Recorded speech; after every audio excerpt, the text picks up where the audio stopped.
2026 সালের আগেই তৃণমূল সরকার চলে যাবে, দাবি রাজ্যসভার সাংসদ শ্রমিক ভট্টাচার্যের।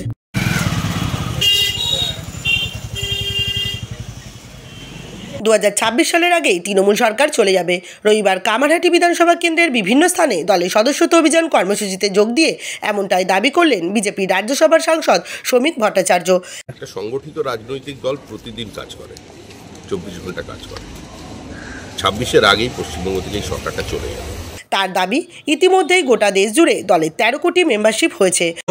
সারা দেশ জুড়ে প্রাথমিক সদস্যতাকরণ চলছে। তো এটা দলের আমাদের একটা সদস্য অভিযান। আমাদের লক্ষ্য হচ্ছে আমাদের সাপোর্ট বেসকে আমাদের অর্গানাইজেশন বেসে ট্রান্সফার করা। সেই উদ্দেশ্যে আমরা সমস্ত মানুষের কাছে যাচ্ছি। পশ্চিমবঙ্গ একটু দেরিতে শুরু হয়েছে, মহারাষ্ট্র দেরিতে শুরু করেছে।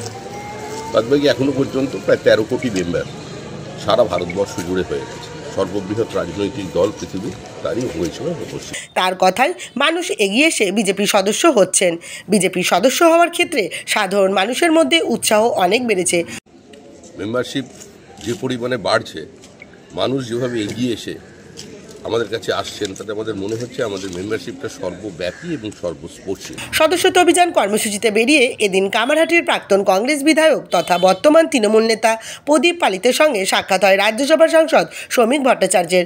প্রাক্তন বিধায়ককে সদস্য হওয়ার আহ্বান জানালেন বিজেপি নেতা শ্রমিক ভট্টাচার্য। এ প্রসঙ্গে বিজেপি নেতা সুদীপ্ত রায় বলেন, তারা সকলকেই দলের সদস্য হওয়ার জন্য আহ্বান করছেন। প্রাক্তন বিধায়ক প্রদীপ পালিতকেও সদস্য হওয়ার জন্য আহ্বান করা হয়েছে। আহ্বান করছি সবাই আসুক এবং আমাদের দলের সদস্যতা পদ নিক। এত দুর্নীতি দেখেও যদি লোক এখনো করে থাকে, এটাই সময় চেঞ্জের জন্য।